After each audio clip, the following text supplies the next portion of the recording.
Sveikučiai. Šiandien noriu aš su jumis pasidalinti vienu savo labai geru būdu.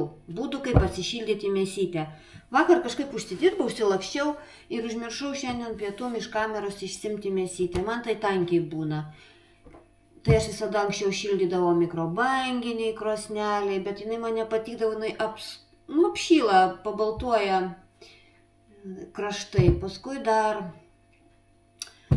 karštų vandenių pildavo, irgi nekas. O visai neseniai, jau gal kokį 3 kartą šitą būdą naudoju ir tikrai jis pasiteisino ir labai geras būdelis. Ir to jau pasakysiu kiek. Prisileidžiu imu indą, kuris man atitiktų mano mėsos kiekį. Tai man va toksai gabalas mėsos, 3 krūtinėlės, kad jį pilnai būtų jos apsemtos. Prisileidžiu vandens. Tiek, kad apsemtų, kaip sakiau, ir aš pasišildžiau vandens. Pas mane dabar karšto nėra krane, tai aš pasišildžiau. Ir darau į šiltumo tokio, truputį šiltesnį negu kūno temperatūra. Tik išu ranką, kad jausčiausiu šilumą gerai. Sugalvojau perpilsiu į mažesnį. Kurgi toks tazas čia virtuvės stovės per visus stalus. Va taip, kad ranka jaustų šilumą. Ir tada 3 krūtinėlėm aš įmaunu kažkur 2,5 šaukšto druskos. Nebijokit, mėsa neįsisūdys. Nepaims absoliučiai tos druskos, bus kaip šviežia. Bijot, nedėkit viso gabalo, pabandykit su 1 krūtinėlę. Ir kažkur 40 minučių, pusvalandis 40 minučių atšils. Ir aš jau kartą bandžiau ir man tai patiko, kai mano tokiai skleroznikiai reikia atsišildyti mėsą. Aš vis užmirštu. Ir va taip va įmerkiu. Ir palieku ant stalo. Aišku, aš šitos mėsytės nepalieku, kai einu į darbą ilgam laikui, bet kai va dabar eisiu, šiandien sekmadienis eisiu į lauką dirbti ir man pietum jau jinai bus atšilus. Uždengsiu rašlastuku, kad čia man kokių musių nepriskristų. Tikrai aš tą būdą jau naudoju, kaip sakiau, 3 kartą. 1 kartą tai irgi su abeju padariau. Truputį 1 krūtinėlę, galvoju, įsisūdys, tiek to, kokią sriubą virsiu, tai tada nuvirinsiu. Bet absoliučiai nepasiėmė jokios druskos, jokios mėsos ir atšilo ir išėmiau iš vandens, nuploviau ir kaip šviežia, kaip atšilusi natūraliai. Aišku, geriausia, kai natūraliai jinai atšyla, bet kai galveliai košelėlį, kai užmiršti iš vakaro išsimti, tai man šitas būdas tarnauja valio. Naura, kaip sako rusai. Kad pabandykit, jeigu jums atsitinka tokios bėdos kaip man, užmirštu išsimti mėsą, tai tikrai šitas būdas superinis. Praėjo visa valanda, kaip mano mėsytė užmiršta, laukia užsidirbo ir visai ją užmiršau, va dabar atbėgau. Kuo puikiausiai. Atmirkus, tai mes išimsim į lėkštę ir padėsim į šaldytuvą. Visai užmiršau, laukia užsidirbau, paskui pagalvoju, mano mėsytė, o buvo ledo gabalas. Valandą mirku. Užtenka, sakau, 30-40 minučių, kartais net ir 20, priklauso nuo dydžio gabalo. Atmirkė, kuo puikiausiai. Neįsisūdė mėsa, druskos nepaėmė, absoliučiai, kaip šviežia. Tikrai geras būdas, naudokitės. Mes depo užvažiavom cemento pirkti ant prie namų. Reikėjo cementą pirkomės, ten visokius dar mišinius sausus ir nusipirkau rožytę. Norėjau didelę rožę nusipirkti, tokia iki metro. Apie 3 eurus jie kainavo. Lauke tinka, klausiau, nenušala, viskas auga. Tokią rožytę pasodinsiu savo gėlinę. Ir dar nusipirkau tulpių. Juodąją karalienę. Ne, nakties karalienę. Tokias 5 štukas.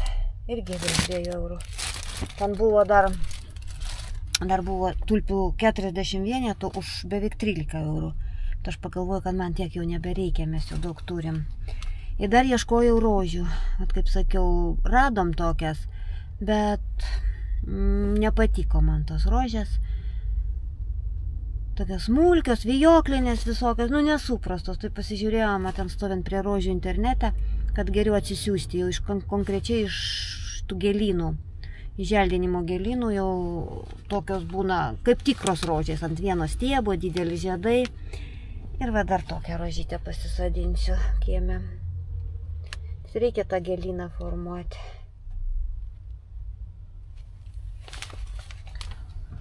O dabar važiuosim pirkti dovanėlės vienam žmogiukui geram. Geram žmogiukui dovanėlės.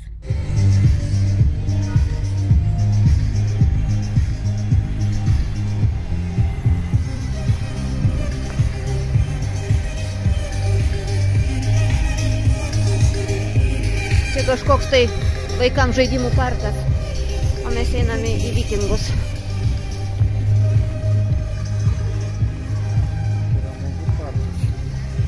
Jo, aš net nežinau, kaip jį ir pavadinti. Bet tikriausiai tokiam šaltiui ten niekas neina.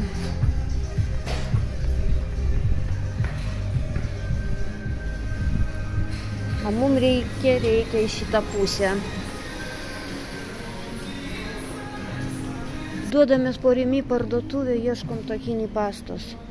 Dieve mano, gal va čia bus kažkokie ekologiški. Vyras sako, būtų kažkokia ta informacija, įvedi pavadinimą ir tave nukreipia į tą skyrių. Čia duodės, va čia gali būti kažkokie. Arba jos iš vis nėra. Turėčiau normalų mikserį, tai pati susimalčiau tą tahinį pastą, bet pas mane mikseris silpnokas.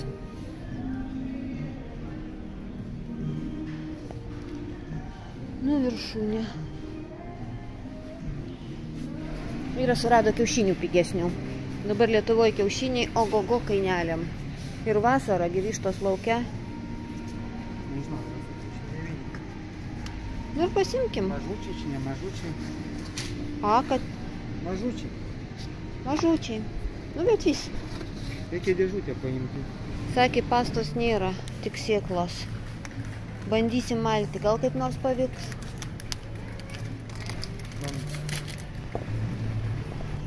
Ar reikia ir grietinės tada pasimti ir nereikės važiuoti į Lidlą. Kur ta grietinė, grietinėlė, pienas ten. Va ten desertai, jogurtai.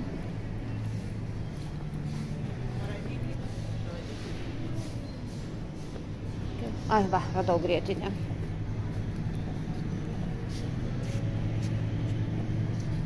Tipo varškės akcija 5 eurai. Kilogramą 5? Kilogramas 4, čia kilogramas 27, čia įvairiai susverta yra. Gerai, tada greit. Lenkijoje 3. Šitą Rokiškio įmam, jo? Varškės. 100 metų aš nevalgiau, bet man kažkaip ir netraukia, vat. Vyras nori sūrelio. Važiuok, visa dėžutė yra 6 vienetai. 50 gramų, kaip geriau va šitas imti. Va dar žiūrėk, čia tokių yra varienos. Varienos, man atrodo, yra truputį geresnis sudėtis, reikia paskaityti. Ar šitą murmur, vilkaviškė, bet kažkuri vat iš jų dviejų yra geresnė sudėtis. Palmių aliejų neprivaryta. Gal pasaka yra irgi. Nykštukas tai žinau nelabai kokia kokybė. Ir magija irgi kokybė nekokia. Susimokam ir drožiam namo. Tupiu šiltnamį. Tvarkau svogūnus. Šiais metais toks derlius gražus.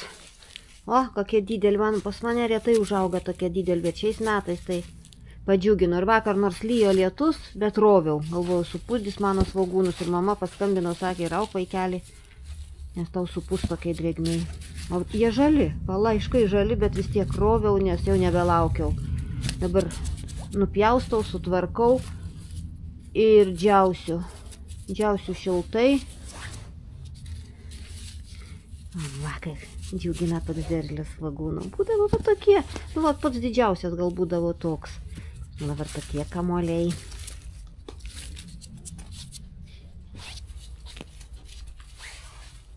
Per žemėm aplypę, nes šitokiam minkštas, yra ir minkštų.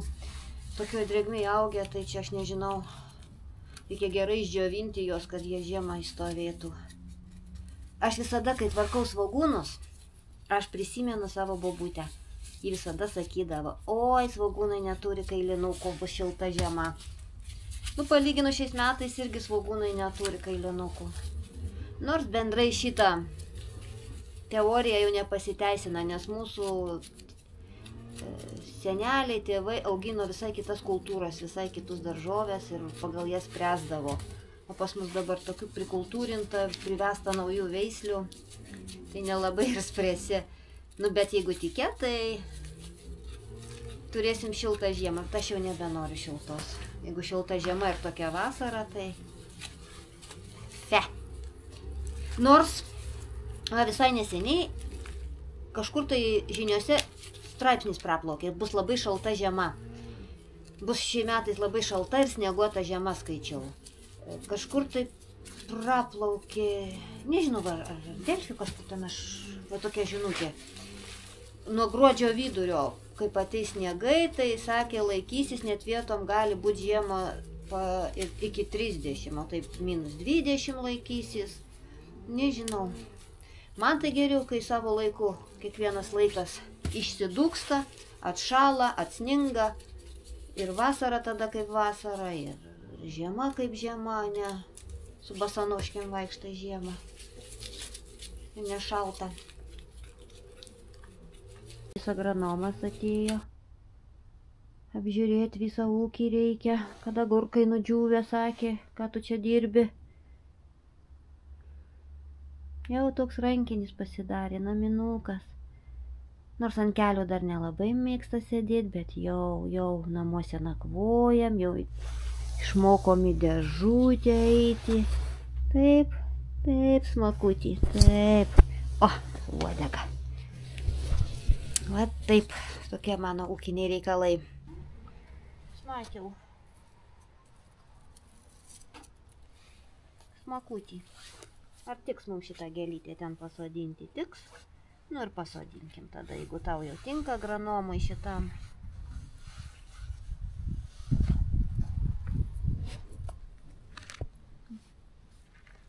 Nieko, tokia gera. Taip, tiks. Tiks, mažutį, tiks. Gerutį mano tiks.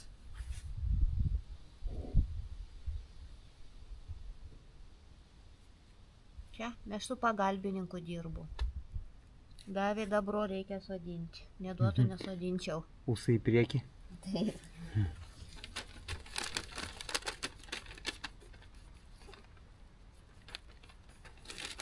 Tos yra gal iš kokio želdinimo ūkio.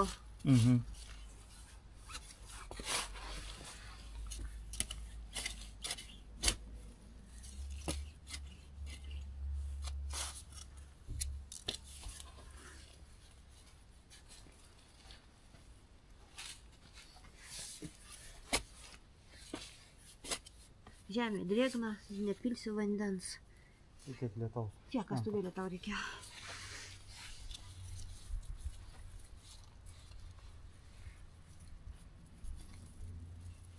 Nes šitą rožę tik pavasarį anksti ir vėlai rudenį žydi. Jinai čia įsikėtojus ta kažkokia. Čia bus kažkokie žiedeliai. Nelabai aš ten supratimą tam landšafte turiu, bet kaip noriu, taip sodinu. Kaip man gražu. Ne? Taip. Reikia viską daryti taip, kaip tau patinka, ne kaip kažkokias normas. Nu, matai, yra normos, pavyzdžiui, kur aukštesnės, žemesnės gėlės, kad neužstotų viena kitai. Tai čia taip aišku. Nu ir va, ta rožytė, kurią nusipirkau, aš ją pasodinau prie šitos. Tos, kurios žydė arba anksti pavasarį, arba vėlai rudenį.